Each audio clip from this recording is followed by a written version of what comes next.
Big boss season 6 നമ്മുടെ Jasmine ജാഫറിൻ്റെ അച്ഛന് കുറച്ച് ദിവസം മുന്നേ ഒരു ബ്ലോക്കും നെഞ്ഞുവേദനയൊക്കെ വന്നിട്ട് ബിഗ് ബോസ് ജാസ്മിൻ ജാഫറിനോട് സംസാരിക്കാനുള്ള ഒരു അവസരമൊക്കെ കൊടുത്തിരുന്നു.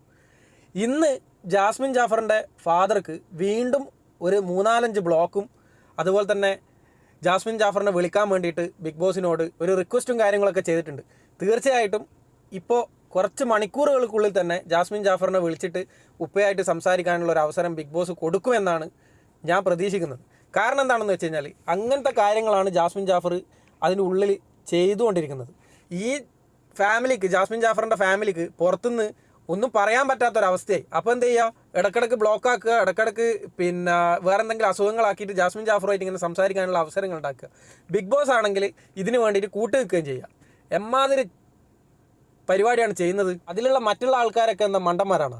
ഇവരിങ്ങനെ ഓരോ കാര്യങ്ങൾ അതിൻ്റെ ഉള്ളിൽ നിന്ന് ചെയ്യുക, എന്നിട്ട് ഇവർക്ക് വീട്ടുകാരെ വിളിച്ചിട്ട് അതിൻ്റെ ഉള്ളിൽ ഇങ്ങനെയെല്ലാം ചെയ്യേണ്ട, ഇങ്ങനെ ചെയ്യേണ്ട എന്നുള്ള ഗെയിം പ്ലാനും കാര്യങ്ങളൊക്കെ പറയാനുള്ള അവസരവും കൊടുക്കുക. എന്താണെങ്കിലും ഇനി ജാസ്മിൻ ജാഫറിൻ്റെ ഉപ്പാക്ക് ബ്ലോക്കല്ല, അറ്റാക്ക് വരാനുള്ള ഒരു ഐറ്റം ജാസ്മിൻ ജാഫർ അതിൻ്റെ ഉള്ളിൽ ചെയ്തു വെച്ചിട്ടുണ്ട്. അത് കാണിച്ചു തരാം കേട്ടോ. അതിന് ശേഷം കുറച്ച് കാര്യങ്ങൾ പറയാനുണ്ട്.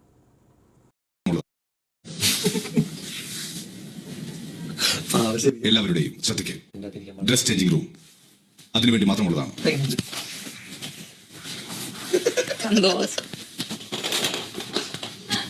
മൈക്ക് ഊരി വെച്ചോ, ധരിച്ചോ, അതിനുള്ളിൽ പോയിരുന്ന് സംസാരിക്കുന്നത് നിയമങ്ങൾക്ക് എതിരാണ്.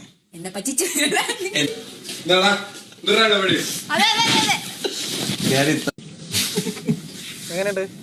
ഇത് ഏത് ഗെയിമിൻ്റെ ഭാഗമായിട്ടാണ് ചെയ്തതെന്നുള്ളതും കൂടി ഈ ജാസ്മിൻ ജാഫറിനെ അനുകൂലിക്കുന്ന അനുകൂലികൾ ഒന്ന് പറഞ്ഞ് ബോധ്യപ്പെടുത്തി കൊടുക്കണം. കുറേ ആളുകളുണ്ട് ജാസ്മിൻ ജാഫറിനെ തലയിലെടുത്തിട്ട് വെച്ച് നടക്കുന്ന ആളുകൾ.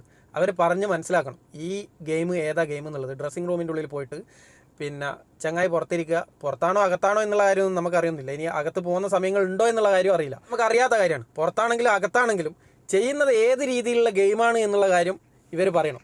ഇങ്ങനെ പോയി കഴിഞ്ഞാൽ എനിക്ക് തോന്നുന്നത് ജാസ്മിൻ ജാഫറിൻ്റെ ഫാദർക്ക് എന്തായാലും ഒരു അറ്റാക്ക് ഉണ്ടാവുകയും ഹോസ്പിറ്റലൈസ് ചെയ്യുകയും ജാസ്മിൻ ജാഫറിനെ അവർ പുറത്തേക്ക് വിളിക്കുകയും ചെയ്യുന്ന എനിക്ക് തോന്നുന്നത്.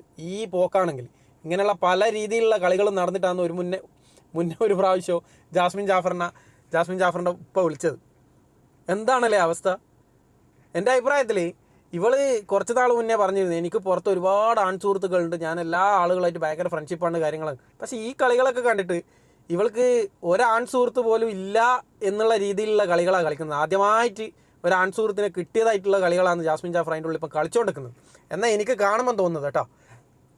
നിങ്ങൾക്ക് തോന്നുന്ന കാര്യം നിങ്ങൾ കമൻറ്റ് ചെയ്യും. എന്താണെങ്കിലും ബിഗ് ബോസും ജാസ്മിൻ ജാഫറും കൂടിയിട്ടുള്ള കളികളാണ് മുന്നേ ഉണ്ടായ ബ്ലോക്കും അതുപോലെ തന്നെ ഹോസ്പിറ്റലായതും അച്ഛന് വിളിക്കാനുള്ള സൗകര്യങ്ങൾ ഒരുക്കി കൊടുത്തത് എന്നുള്ളതൊക്കെ പകൽ പോലെ ആളുകൾക്ക് മനസ്സിലായി. എല്ലാം ഉടായിപ്പ് ഒത്തിട്ട് കളിക്കുക എന്നുള്ളത്. ഇനി ഈ ജാസ്മിൻ ജാഫറിന് മാത്രം എന്താ ഇവരിങ്ങനെ ഒരു പ്രത്യേക പരിഗണന നൽകുന്നത്?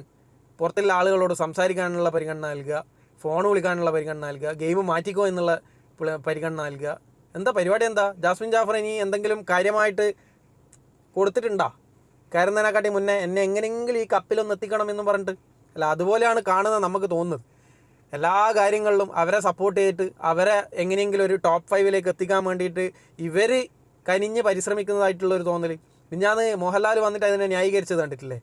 നമ്മൾ ആർക്കും പക്ഷാപാതം കാണിച്ചിട്ടൊന്നുമില്ല, അവർ അങ്ങനെ സുഖമില്ലാത്തത് കൊണ്ടാണ് ജാസ്മിൻ ജാഫറിന് അങ്ങനെ സംസാരിക്കാനുള്ള ഒരു അവസരം നൽകിയത് എന്നൊക്കെ പറഞ്ഞിട്ട്. അപ്പോൾ ജാസ്മിൻ ജാഫർ എണീച്ചിട്ട് ഒരു ബ്ലോക്കല്ലേ ഉള്ളൂ.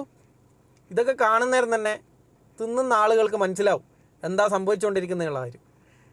എന്നിട്ട് അതിനെ ന്യായീകരിക്കാനും വെള്ളം പൂശാനും വേണ്ടിയിട്ട് ഇങ്ങനെ കിടന്ന് ഉരുളുക. നമ്മളാരോടും പക്ഷപാതം കാണിച്ചിട്ടില്ല, ഇത് സ്ക്രിപ്റ്റഡ് അല്ല, ഇതൊരു ഗെയിം ഷോ ആണ് എന്നൊക്കെ പറഞ്ഞിട്ട്.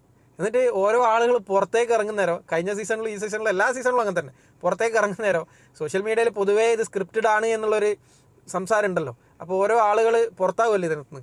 അപ്പോൾ ഓരോ ആളുകളോടും ചോദിക്കുക എങ്ങനെ ഉണ്ടായിരുന്നു ഗെയിം ഭയങ്കര ടഫല്ലേ, ഇത് സ്ക്രിപ്റ്റഡ് ഒന്നും അല്ലല്ലോ, നിങ്ങൾക്ക് അതിൻ്റെ ഉള്ളിൽ കയറിയുള്ള അനുഭവം എന്താ, സ്ക്രിപ്റ്റഡ് ഒന്നും അല്ലല്ലോ. അതങ്ങനെ എടുത്ത് ചോദിക്കുന്നേരം തന്നെ അതിൽ നിന്ന് തന്നെ കേൾക്കുന്ന ആൾക്ക് വ്യക്തമാണ് ഇത് സ്ക്രിപ്റ്റഡ് ആയിട്ടുള്ള ഒരു പരിപാടിയാണ് എന്നുള്ളത്. എന്താണെങ്കിലും ഇനി വരും മണിക്കൂറുകൾക്കുള്ളിൽ തന്നെ ജാസ്മിൻ ജാഫറിന് ഒരു കോള് വരികയും എന്തെങ്കിലുമൊക്കെ കാര്യമായ രീതിയിൽ സംഭവിക്കുകയും ചെയ്യും. എന്തായാലും കാത്തിരുന്ന് കാണാം.